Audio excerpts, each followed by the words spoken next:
Hello friends, तो आज ये अगला क्वेश्चन है जो कि GS2 पॉलिटी से रिलेटेड है। तो इसमें क्वेश्चन देखते हैं। ये क्वेश्चन जो है PYQ है, जो कि UP PCS का है। UP से 2019 में आया हुआ है। ठीक है, अब क्वेश्चन पढ़ते हैं। तो भारतीय लोकतंत्र का दर्शन भारत के संविधान की प्रस्तावना में निहित है। तो प्रस्तावना में सन्निहित है, समझाएं। तो इसमें जो है ये प्रस्तावना से क्वेश्चन है। प्रस्तावना से जो क्वेश्चन आते हैं वो सिंपल होते हैं। इसको मतलब UPSC में कुछ क्वेश्चन नए हैं, उसके अलावा जो है ऐसे ही घुमा फिरा कि ये दर्शन से ही क्वेश्चन है, या फिर इससे में जो वर्ड्स हैं उनको ही एक्सप्लेन करने के लिए क्वेश्चन बेसिकली मेंस में आए हुए हैं। जितने भी आप क्वेश्चन उठा के PYQ के देखोगे वो इससे मिलते जुलते ही हैं। तो आप एक बार इनकी फ्रेमिंग अगर कर लेते हो तो आपको हर क्वेश्चन जो है आपको थोड़ा सा ही वर्ड्स इधर उधर करके आपको वही चीज़ें लिखनी है। ठीक है, तो अब इसकी अगर फ्रेमिंग करेंगे, इसमें जो है अगर 3 पार्ट में इसको मतलब 3 पार्ट में लिखते हैं। एक इंट्रो होता है, एक मेन बॉडी होता है, एक कंक्लूजन आपको लिखना होता है। तो अब जैसे इसकी भूमिका की बात करेंगे,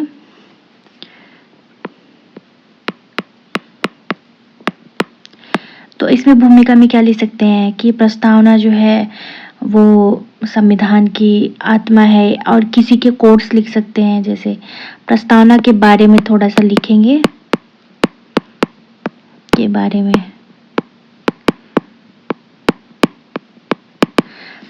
और इसके अलावा जैसे आप किसी के स्टेटमेंट्स, कथन जो है उससे भी शुरुआत कर सकते हैं भूमिका में। ठीक है, और जैसे मतलब KM मुंशी वगैरह हो गए, NM पालकीवाला हो गए, ठाकुर भार्गव दास हो गए, इन लोगों के स्टेटमेंट जो है उससे भी आप क्वेश्चन की शुरुआत कर सकते हैं कि उन्होंने क्या कहा है। और प्रस्तावना में जैसे प्रस्तावना भारतीय संविधान की आत्मा है, और KM मुंशी ने कहा है उनके अनुसार प्रस्तावना संविधान की जन्म कुंडली है। तो एक बेसिक 1-2 लाइन में जो है आप भूमिका बता देंगे।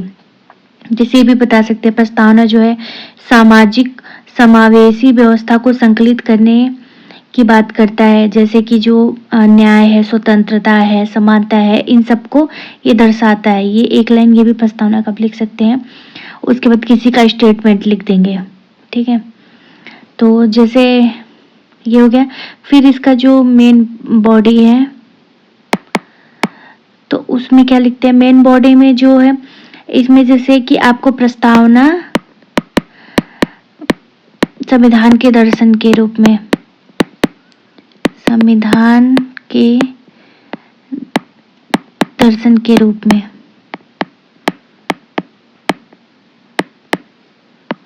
तो इसकी हेडिंग बना के इसको बॉक्स में कर देंगे।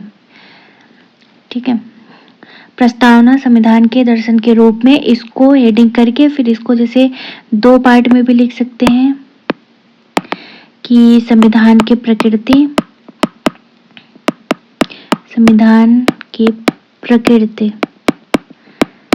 इसके अलावा और दूसरा है संविधान के उद्देश्य, संविधान के उद्देश्य। ये या तो फिर इसको 3 पार्ट में भी लिख सकते हैं, 3 पार्ट भी इसका कर सकते हैं कि जो पहला है वो राष्ट्र की प्रकृति, नेचर ऑफ नेशन। दूसरा हो सकता है शक्ति का स्रोत, शक्ति का source of power, source of power sorry, स्रोत। इसके अलावा जो है अगला है वो है समाज की दृष्टि। तो ऐसे 3 पार्ट में भी लिख सकते हैं कि राष्ट्र की प्रकृति, शक्ति का स्रोत और समाज की दृष्टि। इसमें भी आप यहाँ पे उदाहरण क्या क्या है, जैसे कि संप्रभुता,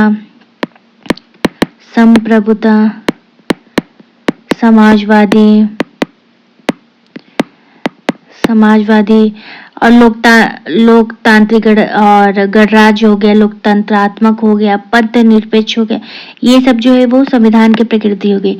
संविधान के उद्देश्य क्या क्या हैं, तो वो हो गए जैसे न्याय, समानता, स्वतंत्रता, बंधुता, ये सब जो है वो उद्देश्य है। मतलब जो है संविधान से हम किस चीज की प्राप्ति करना चाहते हैं, तो वो है हमें लोगों को न्याय दिलाना, हमें लोगों के बीच में समानता दिलानी है, लोगों को स्वतंत्रता प्राप्त होनी चाहिए, बंधुता प्राप्त होनी चाहिए। और ये जो है ये संविधान के हर एक पार्ट में यही दर्शन दिखाया गया है, चाहे वो डीपीएसपी हो, मौलिक अधिकार हो, फंडामेंटल राइट हो गया, ये सब चीजों, ये जो प्रेम्बल में दिया हुआ है, यही चीजें आगे संविधान में जो है डिस्क्राइब की हुई हैं अनुच्छेदों में, ठीक है। और ये संप्रभुता, ये देश की जो प्रकृति है, हमारा जो देश है वो किस तरीके का होना चाहिए, तो संप्रभु होना चाहिए, समाजवादी होना चाहिए, और भारत जो है वो मिश्रित अर्थव्यवस्था है जैसे कि, और इसके अलावा जो है लोकतंत्रात्मक होना चाहिए, गणराज्य होना चाहिए। मतलब हमारा जो गणराज्य क्या है, तो हमारा जो मुखिया है वो वंशानुगत ना होके, मतलब वो इलेक्टेड होता है, जैसे कि जो राष्ट्रपति वो अप्रत्यक्ष ही सही लेकिन वो इलेक्टेड होता है। वो ऐसे राजाओं का जैसे पहले जो है तानाशाही या निरंकुश शासन हुआ करता था, वैसा सिस्टम यहाँ पे नहीं है। यहाँ पे इलेक्टेड लोग जाके वो चुनाव करते हैं राष्ट्रपति का, ठीक है। इसके अलावा लोकतंत्र है, तो हमारे जो देश में लोकतंत्रात्मक है व्यवस्था है, वो एक कल्याणकारी राज्य के उद्देश्य के लिए डीपीएसपी में प्रावधान है। तो ये सब चीजें जो है हमारे संविधान के प्रस्तावना में दर्शन के रूप में लिखी गई हैं शॉर्ट में। इसको ही आगे चल के वो अनुच्छेदों में इसको एक्सप्लेन किया गया है, ठीक है। तो यही चीजें जो है अगर इन तीनों को भी लिखते हैं तो इसमें भी यही चीजें, उदाहरण आपको यही लिखना है संप्रभुता और संप्रभुता, समाजवादी, और इसके अलावा जो है क्या हो सकता है, लोकतंत्रात्मक हो गया, गणराज्य हो गया, ये सब चीजें है राष्ट्र की प्रकृति में आ गया। शक्ति का स्रोत क्या है, हमारे जो संविधान है उसकी शक्ति का स्रोत है जनता। जो प्रेम्बल का पहला लाइन है स्टार्ट होता है वो होता है, हम भारत के लोग भारत को एक प्रभुत्व संपन्न लोकतंत्रात्मक गणराज्य, मतलब यहाँ से शुरू होता है। तो कहाँ से होता है, हम भारत के लोग। तो भारतीय संविधान में जनता को सर्वोपरि रखा गया है, जनता ही इलेक्ट करके लोगों को जो है वो शासन में भेजती है। तो ये शक्ति का स्रोत हमारे क्या है, वो है जनता, हम भारत के लोग, ठीक है। उसके बाद समाज की दृष्टि क्या है, तो समाज की दृष्टि यही है न्याय, समानता, स्वतंत्रता, बंधुता, यही है, ठीक है। अब हो गया। और इसके अलावा जो अब निष्कर्ष में क्या लिख देंगे कि जो प्रस्तावना है वो उसको प्रस्तावना को संविधान का अभिन्न अंग किसमें माना गया है, केशवानंद भारतीय में केस में संविधान में प्रस्तावना को संविधान का अभिन्न अंग माना गया है, ठीक है। और उसके बाद जो है बहुत सारे केसेस आए, जैसे इसके पहले मुंबई वाद में जो ये हुआ कि चेंज कर दिया था, मतलब उसमें उसके बाद फाइनली जो है वो 1973 में जो केशवानंद भारती केस आया उसमें प्रस्तावना को अभिन्न अंग माना गया है। उसके बाद इसमें, लेकिन इसमें क्या है, मूलभूत ढांचे का सिद्धांत लाया गया था। तो बेसिकली आप मूलभूत ढांचा है, बेसिक स्ट्रक्चर जो संविधान का, उसको चेंज नहीं कर सकते हैं, और उसको चेंज किए बिना आप प्रस्तावना में भी संशोधन कर सकते हैं। तो इसीलिए फिर 42वां जो संविधान संशोधन हुआ था, और उसके बाद जो है इसमें 2 शब्द जोड़े गए थे, वो थे समाजवादी और पंथ निरपेक्ष, समाजवादी, पंथ निरपेक्ष। तो ये आपको 3-4 लाइन में आपको ये लिख के आपको ये इतना बता देना है कि प्रस्तावना ये है। इसके अलावा भी जो बता सकते हैं कि जो है प्रस्तावना जो है हमारे संविधान का स्रोत है, हमारे संविधान का अभी फिलहाल में अभिन्न अंग माना जाता है, और आज जो है मतलब जैसे सुप्रीम कोर्ट भी है, तो वो किसी अगर कानून को जज करती है, रिव्यू करती है, तो वो मतलब इससे जो है स्रोत लेती है, मतलब उसके प्रेरणा का स्रोत क्या होता है, तो वो होता है प्रेमबल। ठीक है, आप इसको भी एक्सप्लेन करके 2-4 लाइन में लिख सकते हैं। तो ये हो गया।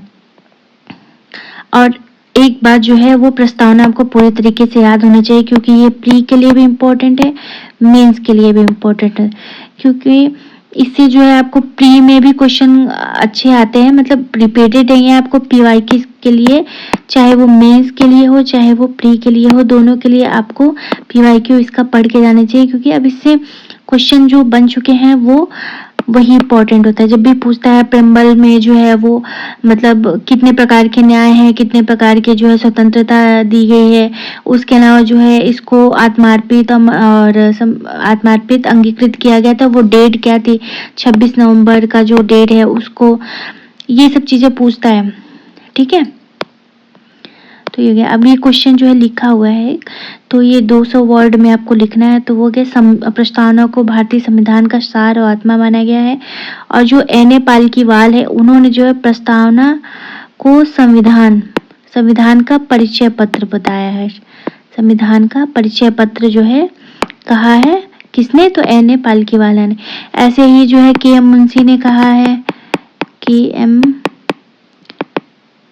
मुंशी ने जो है इसको मतलब संविधान की कुंडली कहा है। किसको, प्रस्तावना को संविधान की कुंडली कहा है, राजनीतिक कुंडली भी कह सकते हैं, राजनीतिक कुंडली कहा है। इसके अलावा ठाकुर दास भार्गव ने इसे संविधान की आत्मा कहा है, संविधान की आत्मा कहा है। तो ये स्टेटमेंट है, मतलब आप इनको कहीं भी प्रयोग कर सकते हैं, चाहे वो आप इसको जो भूमिका में लिखो, चाहे आप इसको जो है निष्कर्ष में भी यूज कर सकते हो कि बेसिकली ये कहा है। ठीक है, तो एन ए पालकीवाला ने प्रस्तावना को संविधान का परिचय पत्र कहा है। उसके बाद जो हेडिंग बना के लिख देंगे कि प्रस्तावना संविधान के दर्शन के रूप में।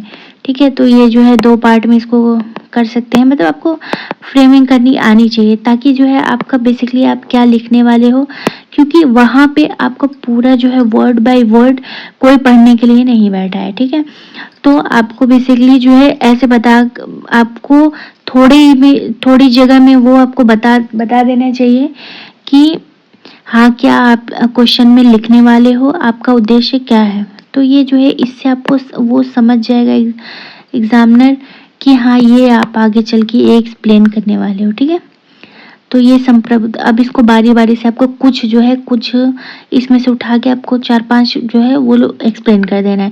तो इसमें संप्रभुता हो गया, जैसे कि हमारे जो संप्रभु मतलब राष्ट्र है, उसमें किसी का बाहरी का या फिर किसी का आंतरिक कोई शक्ति है, उसको निर्णय लेने की शक्ति नहीं दी गई है। मतलब हम संप्रभु हैं, हम अपना निर्णय ले सकते हैं, निर्णय लेने में सक्षम है। हमें अपने देश में किसी बाहरी देश को ऐड करना है, या हमें अपने राज्य में संशोधन करना है, कुछ भी करना है, तो वो हम अपना सक्षम है निर्णय लेने के लिए। ठीक है, अब इसका उदाहरण क्या हो सकता है, अनुच्छेद 1 हो गया, 2 हो गया, 3 हो गया, जैसे हम किसी बाहरी राज्य को हम अपने देश में मिला सकते हैं। ठीक है, ये हो गया, तो अनुच्छेद 1, 2, 3। ठीक, अब इसके बाद आता है पंथ निरपेक्ष, मतलब हमारे राज्य का, जो हमारा राज्य है भारत, इसका अपना कोई धर्म नहीं है, मतलब हम ना मुस्लिम कंट्री है ना हिंदू कंट्री है। ठीक है, तो हम क्या है, तो हमारा कोई धर्म नहीं है, हम हैं पंथ निरपेक्ष। पहले इसको धर्म निरपेक्ष कहा जाता था, अभी इसको पंथ निरपेक्ष कहा जाता है। ठीक है, और ये मतलब जो पंथ निरपेक्ष है वो है सर्वधर्म समभाव से ये संबंधित है। ठीक है, आप इसको अगर थोड़ा सा और एक्सप्लेन करेंगे तो इसको यहाँ पे लिख सकते हैं कि ये भारत के सर्वधर्म समभाव से प्रेरित है। ठीक है, मतलब सभी धर्म हमारे यहाँ सम्मान माना गया है। अब इसके उदाहरण क्या हो सकते हैं, जो मौलिक अधिकार दिए गए हैं 25 से 28 उसमें जैसे किसी को आप पगड़ी पहनने और वो करने के लिए आप जो है उनको रोक नहीं सकते हैं, या फिर उनका प्रचार प्रसार करने के लिए उनको किसी प्रकार की रोक नहीं है। ठीक है, तो ये सब हो गया कि आप किसी को धर्म परिवर्तन करने के लिए आप उनको प्रेशर नहीं कर सकते हैं। तो ये पंथ निरपेक्ष हो गया। उसके बाद आता है न्याय। तो जो हमारे प्रस्तावना में 3 प्रकार के न्याय दिए गए हैं, सामाजिक, राजनीतिक और आर्थिक। ठीक है, तो जो सामाजिक न्याय उसमें जैसे हो सकता है, जैसे समाज में जैसे अछूतों के लिए जो अस्पृश्यता का मतलब मौलिक अधिकार दिया गया है, तो उनसे सुरक्षा हुई है अनुच्छेद 17 में, कि जो है सामाजिक उनको न्याय मिल गया है कि उनको जैसे किसी प्रकार से पब्लिक स्थानों पर उनको किसी प्रकार से रोक नहीं है। इसके अलावा जो आरक्षण दिया गया है उनको समान लाने के, ये जो हो गया। और 100 जो 6वां संविधान संशोधन होगा था उसमें महिलाओं को जो सीट्स दी गई थी 33% का सीट दिया गया था। कहाँ पे? जो है संसद में 33% आरक्षण दिया गया उनको, महिलाओं को, बेसिकली महिलाओं को। तो ये आप इसको राजनीति में लिख सकते हैं, राजनीति मतलब राजनीतिक न्याय दिया गया है। अब इसके बाद में जैसे आर्थिक न्याय की अगर बात करेंगे तो इसमें समान कार्य के लिए समान वेतन की बात की गई है। हमारे संविधान समान कार्य के लिए समान वेतन, ये जो 39D है वो समान कार्य के लिए समान वेतन की बात करता है। तो ये आर्थिक न्याय हो गया। तो ऐसे ही आप उदाहरण इसमें दे सकते हो। ठीक है, अब इसके बाद में आता है स्वतंत्रता। तो जो स्वतंत्र हमारे प्रस्तावना में 5 प्रकार की स्वतंत्रता की बात की गई है, विचार, अभिव्यक्ति, विश्वास, धर्म, उपासना। मतलब आपको ये नहीं है कि जो है आप किसी धर्म को मानने के लिए आपको बाध्य किया जाएगा, या किसी की आप उपासना करते हैं उसके लिए बाध्य किया जाएगा, आपको अपनी बातें बोलने, विचार रखने के लिए आपको रोका जाएगा। ये सब आपको स्वतंत्रता दी गई है। और आपको विश्वास, आप किसी उसमें कम्युनिटी या किसी चीज में आप विश्वास रखते हो तो ये सब आपको छूट दिया गया। अब इसमें जो है आप उदाहरण दे सकते हैं, जैसे अनुच्छेद 19(1)A में आपको जो है वो अभिव्यक्ति के लिए स्वतंत्रता दिया गया है। और इसी में जो है जो आर्टिकल 19 है उसमें आपको ये बेसिकली इन सब चीजों से विचार और अभिव्यक्ति की स्वतंत्रता दी गई है, चाहे वो आपको सम्मेलन करने की हो, चाहे संघ बनाने की हो, या फिर आबाद रूप से संचरण करने की हो, निवास करने की हो, हर प्रकार से आपको स्वतंत्रता दी गई है। इसके अलावा जो है आपको धर्म की स्वतंत्रता की बात करेंगे तो अनुच्छेद 25 में आपको दी गई है, चाहे 25 से 28 तक वो सारे इसी से धर्म की स्वतंत्रता से ही रिलेटेड है। ठीक है, तो आप अनुच्छेद 25 इसमें उदाहरण लिख सकते हो। इसके बाद आती है समानता की बात। तो जो समता की बात की गई है, प्रतिष्ठा और अवसर की समता की गई है। तो कि मतलब आपको समाज में आपको प्रतिष्ठा दी जाएगी।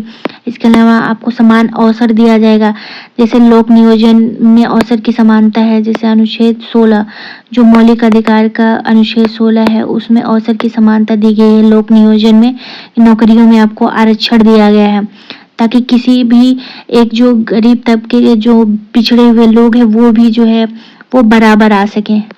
ठीक है, अब इसके बाद आता है बंधुता। तो बंधुता है जैसे लोगों के बीच भाईचारे की भावना को बढ़ावा देने के लिए, और जिससे व्यक्ति की गरिमा और राष्ट्र की एकता और अखंडता सुनिश्चित हो। तो ये इसमें बंधुता की बात की गई है। ठीक है, और ये इसका अगर उदाहरण अगर लिखना हो तो ये किस में दिया गया, तो फंडामेंटल ड्यूटीज में इसको बताया गया है कि आपसी जो समरसता है उसको बढ़ावा देना चाहिए। अब इसके बाद में आ जाता है निष्कर्ष। निष्कर्ष में जैसे केशवानंद भारती केस की बात की गई थी जो 1973 में आया में, इसमें सुप्रीम कोर्ट ने जो है प्रस्तावना को भारत के संविधान का अभिन्न अंग माना है। ठीक है, और इसमें संविधान के मूलभूत ढांचे को बदले बिना परिवर्तन संभव है। मतलब इसमें जो है संशोधन किया जा सकता है, बस मूलभूत ढांचे को परिवर्तन नहीं होना चाहिए। अब इसी में ऐड करके लिख सकते हैं वैल्यू से संविधान के द्वारा इसमें जो समाजवादी और पंथ निरपेक्ष शब्द को भी जोड़ा गया है। इसी के बाद जो है पंथ निरपेक्ष शब्द को एक बार संशोधन इसमें किया गया है, ये जोड़ दे। तो ये आपको क्वेश्चन हो गया जो है पॉलिटी से रिलेटेड है। इससे जितना भी क्वेश्चन मैंने देखा है प्रस्तावना से रिलेटेड, तो उसमें जो है ये दर्शन की बात थी, मोस्टली जो है हर क्वेश्चन में दर्शन की बात की गई है, बस क्वेश्चन पूछने का तरीका अलग है। तो आपको घुमा फिरा के इसी में से लिखना है, आपको इसमें आपको नोट्स बना लेना है ताकि जो है वहाँ पे आपको लिखने की प्रैक्टिस रहे, आपको बहुत ज़्यादा दिमाग न लगाना पड़े। जैसे इसमें जो है आप इसको ये सब चीज़ें आपको लिख के एक जगह पे साइड में रखनी है, इसको रोज़ आपको ध्यान देना है, पढ़ना है, ताकि जो है वहाँ पे आप लिख के आ सको कि हाँ ये कोड्स हैं। अब इसमें से एक तो याद आएगा, आपको ये कोड्स लिख के आ जाना है।